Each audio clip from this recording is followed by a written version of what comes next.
नमस्कार, share technology channel पर आप सभी का स्वागत है। गाइस, आज का वीडियो काफी इंपॉर्टेंट होने वाला है। शेयर के बारे में हम लास्ट में बात कर लेंगे, लेकिन वीडियो शॉर्ट होगा, ज्यादा लंबा वीडियो नहीं होगा, लेकिन काफी इंपॉर्टेंट है। इस चीज को समझना बहुत ही जरूरी है कि मार्केट इस तरीके से बिहेव क्यों कर रहा है। ठीक है, क्या यहाँ से मार्केट और ऊपर जा सकता है या फिर एक सार फैलाने की तैयारी हो रही है। ठीक है, इन सारी बातों को समझा दूंगा मैं 2 मिनट के अंदर। मुझे 2 मिनट देना, पूरा वीडियो देखना। आप लोग देखो, इस चीज को समझिए कि जो एफआईज हैं लगातार माल बेच रहे हैं। ये चीज हम लोगों को पहले से पता है, हम हर वीडियो में डिस्कस कर रहे हैं। लेकिन डीआईज भी लगातार माल खरीद भी रहे हैं। ठीक है, आप एक चीज देखो, आज 15 तारीख का आंकड़ा देखिए, 2832 करोड़ रुपए की सेलिंग और डीआई की 3788 करोड़ रुपए की बाइंग।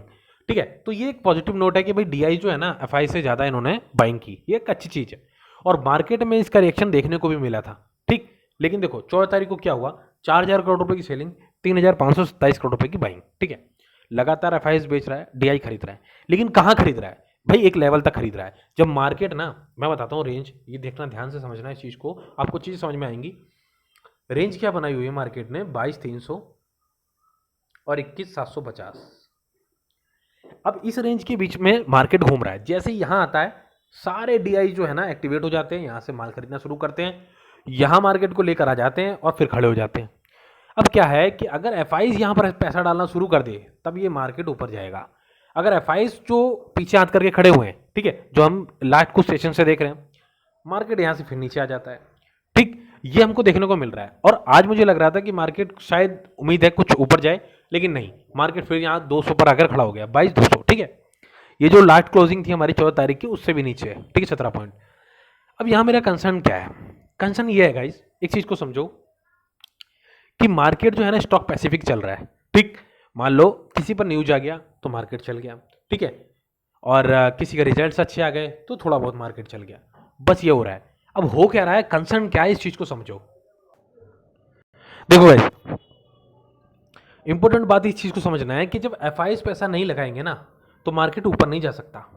क्यों? क्योंकि डीआई के साथ साथ जो रिटेलर्स है, सबसे इंपॉर्टेंट चीज है, जो रिटेलर्स होते हैं, ठीक है, वो इस जब ये देखते हैं ना कि भाई हम हाई पर आ गए, ठीक है, 22,300 के करीब खड़े हो गए हम आकर, अब वो सोचता है यार अनाप शनाप प्राइसिंग हो गई शेयर्स की, मार्केट यहाँ से टर्न भी ले सकता है, और पिछले कुछ सेशन से ऐसा हो भी रहा है।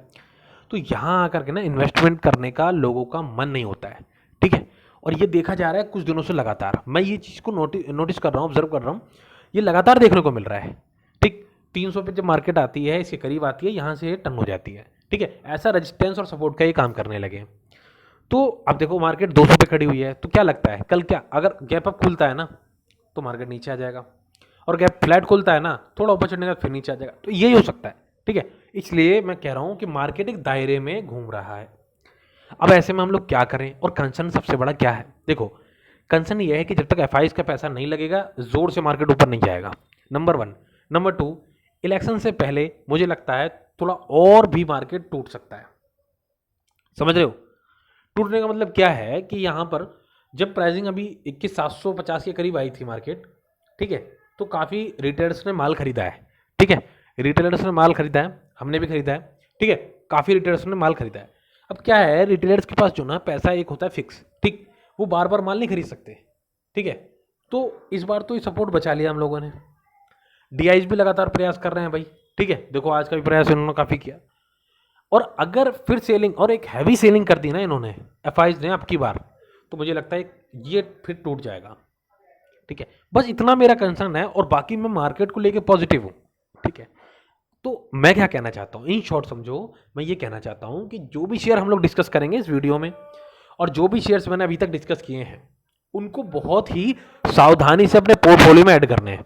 ठीक है, हल्का रखना है हाथ। अभी कोई ऐसा नहीं हुआ है कि भाई ऐसी प्राइसिंग मिल गई हमको कि आधे पे हो गए शेयर। ठीक है, लेकिन ठीक है, कुछ शेयर्स ऐसे हैं जो टूटे हैं, और काफ़ी अच्छे फंडामेंटली स्ट्रॉन्ग शेयर्स हैं जिनमें हमारा पैसा बन सकता है। लेकिन मुझे लगता है कि अगर एक डिप और आ जाती है, एक करेक्शन और मिल जाता है हमको, ठीक है, तो ज़्यादा बढ़िया अपॉर्चुनिटी हमारे लिए तब भी हो सकती है। फिलहाल के लिए इस बात को समझ लो कि अगर कोई शेयर्स हम लोगों ने ले लिए हैं अभी, ठीक है, मैंने भी बाइंग की है, तो अगर आप लोगों को लगता है कि भाई ये शेयर है फंडामेंटली स्ट्रॉन्ग है, जिसके ऊपर आप लोगों ने रिसर्च कर लिया है, तो आप लोग देख सकते हो उसको।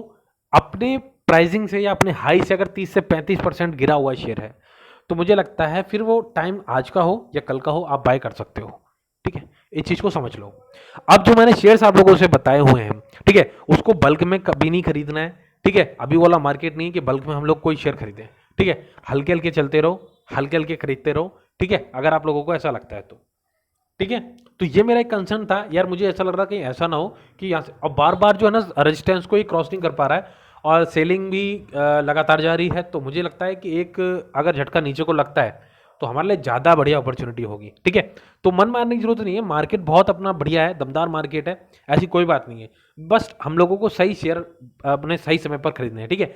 उसके लिए आप लोगों का पैसा आपके पास रहे, इसलिए मैं ये सारी चीज़ें डिस्कस कर रहा हूँ आप लोगों से, ठीक है। वरना मैं डायरेक्ट शेयर्स के बारे में बात कर सकता था, ठीक। तो क्योंकि मेरा मोटो है कि भाई आप लोगों को पैसा बनना चाहिए, ठीक है। तो चलो शुरू करते हैं। अब शेयर मार्केट में कौन से शेयर्स ऐसे हैं जिनको अभी हम बाय कर सकते हैं और 2 से 3 महीने में हमें अच्छे रिटर्न मिलने के चांसेस हैं, ठीक है। देखो देखिए गाइज, ये शेयर जो है ना गुजरात स्टेट फर्टिलाइजर केमिकल्स, तो देखो अभी क्या लगता है मुझे कि केमिकल कंपनीज भी काफ़ी अच्छा करती हुई नजर आ रही हैं, ठीक है। देखो मैं जो मेरे पास है आरती फार्मा, आरती केमिकल, ठीक है। अब तो आरती ने अपना वो अलग कर लिया है, ठीक है। तो मेरे पास जो आरती इंडस्ट्री है, ठीक है, उसके कुछ शेयर्स थे। तो उसने क्या किया है, अभी जो उसके रिजल्ट्स आए तो काफ़ी बेहतर रिजल्ट्स आए हैं। और अगर हम लास्ट क्वार्टर से उसको देखें तो, ठीक है, केमिकल सेक्टर से, और केमिकल सेक्टर के और भी जो शेयर्स है ना, आप धीरे धीरे मुझे लगता है वो फिर से चलना शुरू कर रहे हैं, ठीक है। ये मेरी अपनी ऑब्जर्वेशन है। अब क्या है कि यहाँ भी हमें लोगों को अपॉर्चुनिटी देखनी होगी। क्यों देखनी होगी, उसका कारण क्या है। देखो पी रेशो देखो, इसका दिखा, देख लिया आपने, 5 साल का रिकॉर्ड देखो, 142% का रिटर्न, ऑलमोस्ट 143% का, ठीक है।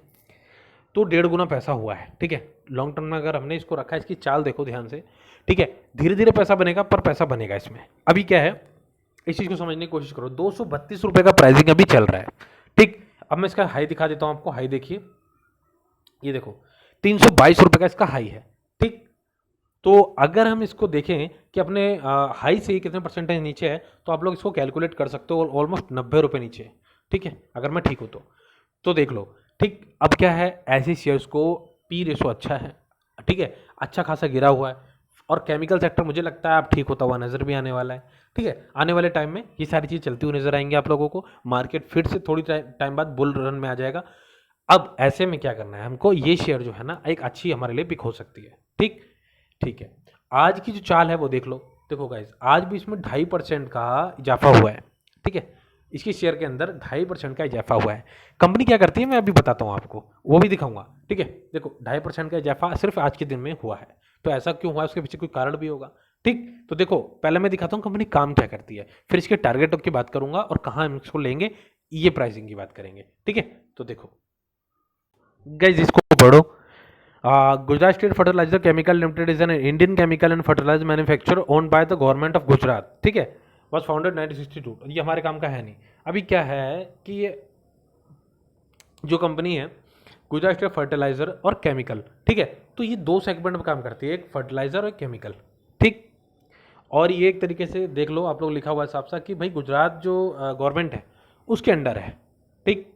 तो ऐसी कंपनी जो गवर्नमेंट के अंडर होती हैं गाइज, उसमें रिटर्न तो धीरे बनता है, ठीक है, लेकिन रिटर्न बनता ज़रूर है, ठीक। तो आप लोग इस चीज़ को समझो कि अगर जो हमको शेयर ऐसा मिल रहा है जो लगभग लगभग 40-45% गिरा हुआ है, तो मुझे लगता है कि ऐसी जगह इन्वेस्टमेंट करने का फ़ायदे ज़्यादा होते हैं, ठीक है। क्योंकि अगर ये 20% 15% भी चल गया ना, तो आपको 15% 20% रिटर्न, अच्छा खासा एक रिटर्न माना जा सकता है आने वाले 3 महीने के अंदर, ठीक है। ज़्यादा मैं लंबे टाइम की फ्रेम की बात नहीं करूँगा, सिर्फ 3 महीने की हम जो है ना टाइम फ्रेम लेकर चल रहे हैं। 3 महीने में आप लोगों को अच्छा रिटर्न देखने को मिल जाएगा। अब शेयर को हम बाय कहाँ करें, तो देखो 228 ये प्राइसिंग है और 260 का टारगेट है, ठीक। 260 रुपये का टारगेट है। ये दो टारगेट मैंने बताया कि बाय यहाँ और सेल यहाँ, ठीक है। तो आप लोग इस चीज़ को समझ लो। अब मैंने आपको काम का समझा दिया, मैंने दिखाया कि कंपनी कैसे कितने परसेंटेज टूटी हुई है, मैंने दिखाया करंट प्राइस क्या है, कहाँ खरीदना है, कहाँ हम लोग निकल सकते हैं, पैसा बनेगा। केमिकल सेक्टर है, फर्टिलाइजर सेक्टर है, ये दोनों जो है केमिकल और फर्टिलाइजर आने वाले टाइम में आप लोगों को चलते हुए नजर आने वाले हैं, ठीक है। चलिए गाइज, मुझसे आप लोग पूछ रहे थे कि भाई रेलवे सेक्टर के कोई और भी शेयर बता दो जो अभी सस्ते हों, ठीक है। तो मैंने आप लोगों से बताया था कि भाई आरवीएनएल जो है मेरा बेस्ट शेयर रहा, जेडब्ल्यूएल रहा, मैंने उसमें काफ़ी अच्छा इन्वेस्टमेंट किया हुआ है, ठीक है। तो एक और शेयर है जो ये इरकॉन इंटरनेशनल, ठीक है, आपको पता होगा इसके अंदर एक अच्छी रैली आई थी जब ये नवरत्न कंपनी बनी थी, ठीक, ये भी 3-4-5 महीने पहले की बात है, तब ये बहुत अच्छा चलता हुआ नजर आया था।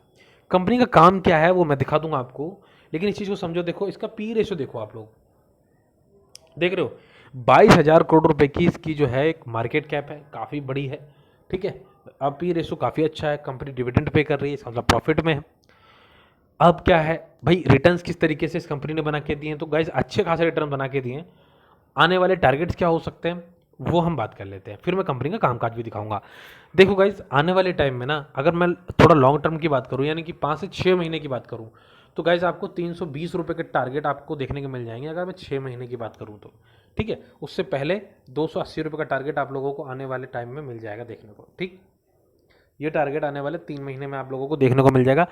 3 महीने का टारगेट 280 रुपये लेकर चलो और 6 महीने का टारगेट 320 से 350 रुपये का लेकर चलो। इस शेयर के अंदर पैसा बनता हुआ नजर आएगा, आप लोग देख लेना, ठीक है। देखो गाइस, कंपनी काम क्या करती है इस चीज़ को भी देख लो, ये काफ़ी इंपॉर्टेंट होता है। इरकॉन इंटरनेशनल और Indian Railway Construction International Limited is an Indian engineering and construction corporation specialise.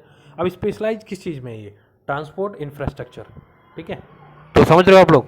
तो इस तरीके से जो कंपनी का कामकाज है लगातार बढ़ने वाला कामकाज है, और रेलवे सेक्टर हमारी इकोनॉमी के लिए कितना इंपॉर्टेंट है आप लोगों को सब पता है, ठीक है। तो मैंने टारगेट बताया आप लोगों को कि भाई बहुत ही जल्दी 280 रुपये का टारगेट आप लोगों को देखने को मिल जाएगा, तो ये काफ़ी अच्छा गेन होगा, परसेंटेज से आप निकाल लेना। देखो गाइज, बताने के लिए मैं भी बहुत सारे पैनी शेयर आप लोगों को बता सकता हूँ, लेकिन मैं और यूट्यूबर्स की तरह भाई बहुत सारे व्यू लेने के लिए नहीं अब वीडियो बना रहा हूँ। मुझे अर्निंग होती है, ठीक है, अच्छी खासी जॉब है, सब कुछ है, लेकिन मैं इंपॉर्टेंट इसलिए समझता हूँ कि भाई देखो ऐसा होता है क्या है कि मुझे बहुत इंटरेस्ट है कि भाई मैं किसी को बता पाऊँ कि कैसे पैसा बन सकता है, ठीक। तो ये पैशन समझ लो, कुछ भी समझ लो। तो आप लोग देख रहे हो कि भाई जो हम लोगों ने शेयर डिस्कस किए हुए हैं उसमें काफ़ी अच्छा पैसा पहले भी बना है, ठीक है, क्योंकि एक अच्छी स्टडी करते हैं उसके बाद आप लोगों से शेयर करते हैं, ठीक। देखो अब मैं आप लोगों को 1 मिनट के अंदर ये दिखा देता हूँ कि हम लोगों ने क्या स्टडी की और कैसे पैसा बना है शेयर मार्केट में। देखो तो गाइस, देखो मैं क्यों बता रहा हूँ इस चीज़ को। देखो कि जब हम लोगों ने लास्ट टाइम डिस्कस किया इसको तो 132 रुपये पे था, आज 242 रुपये पे है, ठीक है। तो समझ सकते हो आप 100 रुपये 110 रुपये पर शेयर बढ़ा हुआ है, ठीक। दुगना तिगना हो जाता है यार शेयर, ठीक। तो इस तरीके से स्टडी करके लेकर आते हैं आप लोगों के लिए। अब देखो देखो आरईसी लिमिटेड के बारे में हम लोगों ने डिस्कस किया था, ठीक। 283 रुपये का प्राइसिंग चल रहा है आरईसी लिमिटेड, ठीक है ना। अब देखो मैंने 320 रुपये का टारगेट बताए थे आपको, लेकिन करंट प्राइस दिखाता हूँ मैं आपको। ये देखो गाइस, करंट प्राइस देखो 527 रुपये का, ठीक है। 250 रुपये पे शेयर आप लोगों को बताया, 527 रुपये पे हो गया डबल, हो गया।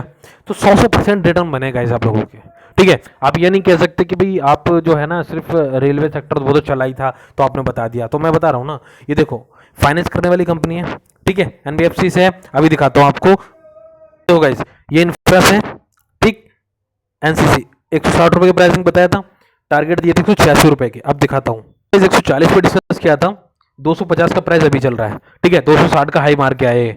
आप लोग समझ सकते हो यार किस तरीके से हम लोग स्टडी करते हैं, 100% शेयर बढ़े। अब ये तो नहीं है ना रेल से, ठीक है, इससे पहले एनबीएफसी से दिखाया आपको, ये इंफ्रा से दिखाया आपको, और भी बहुत सारे शेयर है यार, दिखाने बैठूंगा तो बहुत लंबा वीडियो हो जाएगा, ठीक है। तो मैं कोशिश कर रहा हूँ वीडियो छोटा ही रहे, ठीक है। तो मिलते हैं अगले वीडियो में, अपना ख्याल रखो और थोड़ा यार कॉशियस रहो, ठीक है, मार्केट को लेके। और कोई शेयर आप लोगों को बहुत ही ज़्यादा अच्छा लगता है और 40%, 50%, 35% गिरा हुआ मिलता है, डेफिनेटली उसमें बहुत हल्के तरीके से आप लोग इन्वेस्ट कर सकते हो, ठीक है। और बाकी जो हम लोग शेयर आप लोगों से स्टॉक्स जो है शेयर करते हैं डेली बेसिस पे, उसको लिख के रखो, जो मैं टारगेट बताता हूँ उसको भी लिख के रखो, और बेस बताता हूँ वो भी लिख के रखो, ठीक है, ताकि आप लोग जब मौका मिले तो सही समय पे सही शेयर सही प्राइस पे खरीद सको, ठीक है। तो चलिए अपना ख्याल रखिए, मिलते हैं अगले वीडियो में, तब तक के लिए जय हिंद।